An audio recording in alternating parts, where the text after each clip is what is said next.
Hey, what's happening, everybody? Welcome to my Q&A. Every Thursday, I make these videos where I answer your questions, so drop them in the comment section below, and I will do my best to answer everybody's questions next week. So I only take questions from the previous week's Q&A, so if you're leaving them on any other video, I'm not going to answer them on the Q&A videos. Unfortunately, I just have too many videos to go back through every single one every week and try to find questions. Plus, I'd probably end up with way too many questions. So we'll start with About Wings, who ask, do you have any plans to prevent mold in the future? Yeah, well, the main thing that caused the mold in my van was the water leaks, and then the water got trapped under the carpet, which had a thick layer of rubber on it, which didn't let the water escape. Even though this floor gets extremely hot when I drive, I realized that today. There was no way for the water vapor to escape because it was trapped inside the denim insulation under the rubber. So now that the leaks are fixed and there is nowhere for the water to get trapped, it can just evaporate into the air and disappear, I think I'm going to be just fine. I think this is Oxopixie. I think that's how you say that. Your question is, do you have any advice on how best to learn about vehicle maintenance and basics very quickly? Any good resources? Yes, buy a cheap vehicle that needs a lot of work done and just do it. Just figure it out. There are so many videos on YouTube. I mean, especially if you get like a common vehicle, like a Toyota Corolla or a Ford van or something, or even an Astro. Just like a common vehicle, there's going to be a ton of videos on it, and probably a forum dedicated to it with a bunch of mechanics and nerds on there who just love working on their stuff and teaching other people how to do it. So check out forums and check out YouTube videos, but definitely just buy a cheap vehicle that needs a lot of work done, that has cheap parts. Don't do it with a BMW or something, because you're going to be paying for the parts. Next question is from David Hewitt, and your question is, did you see the drawing I did of you? It's on Instagram at David Hewitt Artist. I did not, but I'm going to go check that out very soon, and I encourage the rest of you to go check that out as well. It sounds pretty cool. Thanks, man. Golden Cat says, what did you do to demold the tapestry? Nothing, because there was no mold on the tapestry. That's the only part I didn't take apart, was the roof part. And I lifted down the back to make sure like no water was getting in the back or anything, but it didn't. It just came straight down the seal, straight onto the carpet or my bed or whatever else it was coming in contact with. So the tapestry's fine. Next question is from VW Airsoft. Your question is, do you have any interest in the metaphysical and energetic properties of crystals? I do, actually. I'm not like super into it like a lot of people I know, but this rose quartz, I like playing with this, and I hold it. It might just be a symbolic thing in my head. It might be totally meaningless, but I don't think it is. Everything is vibrating energy in this universe, and everything holds a different resonance, and I think that it would be foolish to say that different resonances don't have an effect on us. I mean, look at what music does to us. So that's my take on that. Next question is from Eric Steed, and your question is, do you store your stove fuel inside the vehicle or outside? And you mentioned that on the label of the butane canisters, it says not to store above 120, I think it said. I store them inside. It doesn't get above 120 in here ever. I always have windows open. If it's that hot outside, I have the roof vent going during the day, because I don't want to come in here when it's 120. That sounds miserable. So I just store them inside. I'm pretty careful where I put them. They're like in the middle of the van, so if I hit something or get rear-ended, they're not going to get hit. But if I get side-swiped, I guess they would. But I think hopefully I'll be all right. So yeah, inside. Next question is from Max Vitale. It is, can you go into detail about what you did for installation? Not here because I don't have enough time, but I did make a couple videos about it. I made one very specifically where I went over how I insulated the entire thing. Since then, things have changed. I've removed all of the 1-inch insulation except for what's inside the rafters and the roof, and I like this setup a lot better, but I'm also not staying in like really cold places. I've been down to like 45 at night, and it's been great with just Reflectix on the walls and 1/4 inch of insulation or 1-inch insulation between the ribs of the ceiling, and then a piece of Luan with fabric glued to it. Has been great for me. But check out those videos. They're in my van dwelling playlist. I got a lot of really helpful videos on there that I've made to help people interested in van dwelling. There's a lot of cool videos in there. Next question is from Noah Hayworth. Your question is, why is it so easy to want to just quit life after certain little things happen to you? How can you change your way of thinking? Well, the first thing is that you realize that it's your thinking that's getting you to want to give up. Obviously, your thinking isn't working for you, so how can you change it? Just start.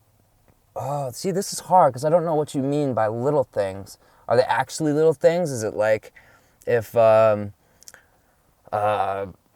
shoelace comes untied and you trip on your shoelace or something? Or is it like you get a divorce or a loved one dies or something like big like that? I guess that would be big, not little, huh? Yeah, that's hard to say, dude. It's all in your thoughts. I think, why is it so easy to just, I have to know more information to fully understand what I'm answering. Feel free to message me on Facebook or Instagram or email me intothemystery13@gmail.com. I'd love to talk to you about this further. Jay Randolph says, have you ever thought about getting your CDL and driving long hauls in a truck? Yes, I have, and I definitely do not want to do that. First of all, I don't like driving long hours. Second of all, I want to be able to stop when I want to stop and do what I want to do, and I don't want to be stuck on a route. That sounds miserable. Probably my least favorite part, most of the time, it hasn't been lately because I've been going through some amazing areas, but my least favorite part about living in the van is the driving all the time. For like 3 hours, it's awesome because you're like seeing all this new stuff. But after like 3 hours, it just starts to get kind of, it's just not as fun. It's more of an endurance thing. Next question is from Daniel Walden. And you say, or Danielle, I'm sorry, I'm not sure which one that is. Your question is, are you coming near Eugene, Oregon anytime? Yeah, I'm heading back up to Portland. I think I'm going to take a trip to the Redwoods. I'm probably going to stop by Eugene on the way down because I obviously have a lot of people who want to meet me down there. Static Camper Van, plus I miss Eugene. I like Eugene. Static Camper Van says, I really enjoy these Q&As. Thanks, dude. Regarding the denim insulation, are you still using it or are you looking at something else for the rebuild? I won't be using it. I don't have anything against it. I just want something really thin on the floor, really thin, that's going to block the heat coming from the road and the engine and transmission and everything. And I don't think I might use denim between the cracks, but only if whatever I use allows water to escape. Because water was just pulled up under my floor, like trapped in the denim. Side note, I did not see, now I have no way to scientifically test this or anything, but I did not see any mold growing on the denim, so it appears that it really is a some type of anti-mold material, but there was a lot of water trapped in there. Next question is from Shad. Oh, it was really nice meeting you yesterday, by the way. Your question is, was that yesterday? Man, days are going so fast. I think that was yesterday, yeah. Your question is, I'm guessing condensed moisture from the fridge was your biggest issue. No, it wasn't an issue at all. Since I've had nothing under the fridge as far as like no carpet or anything, I've been testing it like every day, sticking my hand under the fridge, and there's been no water at all under it. It was all the 2 holes in my firewall and the leaking seals in the back. Next question is from Ish Gilbertson, and it is, how are the LED light strips with the remote working out? Wonderful. I love them. I use them all the time, except for right now because I'm having problems with my electrical setup. Hover, oh wow, this is a hard one to pronounce. It's Hover something says, will you go wilderness exploring? If you do, will you take bear mace for protection? Absolutely to both. But more than using, I don't think I'll ever have to use the bear mace because I make a lot of noise. I stomp around and I make weird sounds. I go, you know, I think that'll freak anything out, including bears. Andrew Sandker says, are you familiar with the concept of nonviolent communication? No, I was not until I checked out your link, and I really dug it. I'm going to read more. Thank you. Josh Rodriguez says, how much time do you spend editing your videos? It really depends, and it's hard to say because like how much time, I mean the rendering and the exporting takes probably about, well, it depends on how long the video is, but it takes a lot of time to render and export. So the entire job overall, which includes rendering and exporting, which means that I either have to stay with my laptop if I'm somewhere like a coffee shop, or I have to come back to it in a couple, like anywhere from 10 minutes to an hour if I'm editing in my van. And then the actual editing, it really depends. Sometimes it's all I do is adjust the volume level and then add a compressor and then go through everything and check and then add the intro and the outro little thing and then export it. Some videos are like that. The ones where I vlog throughout the day, I have to cut each individual clip, the beginning and the end, at just the perfect time, and match them in the right order and everything, and then go through each one and do the volumes individually, and then do the compressor, and then do the overall volume level, and then the intro and the outro, and then watch it again, make sure that everything's good, and then export it. And then those ones usually probably about 2 hours, 3 hours. I'm getting pretty good at it now. It used to be like 4 or 5. When I first started with Adobe Premiere Pro, it was like 4 or 5. It took forever. Now it's like 2 or 3 probably, but it's fun. I enjoy it most of the time. Sometimes it's like, oh man, I just want to get this over with and go do something else. But yeah, these Q&A videos, it's really just cutting the very beginning and the very end out, and then doing the volume. So probably like 10 minutes of active stuff, and then like an hour of waiting for the computer to render and export. Next question is from Van Asylum.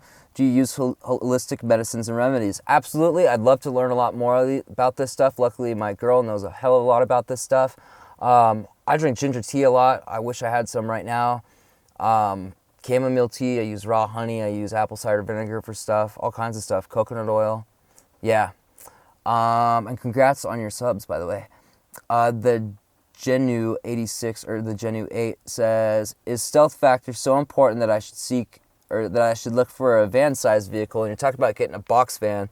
I don't think so, man. It really depends on what you're using it for. I mean, if you're planning on parking in neighborhoods and stuff, no. But with a box van, you fit right in any urban area. And I think if you were camping and boondocking, you might look a little out of place. But what looks in place, you know what I mean? Except for maybe like an RV or something. It doesn't matter out there. I think if you want to do the box van, I think it's a great idea, because you've got like perfect square, man. Like that would be really easy to build.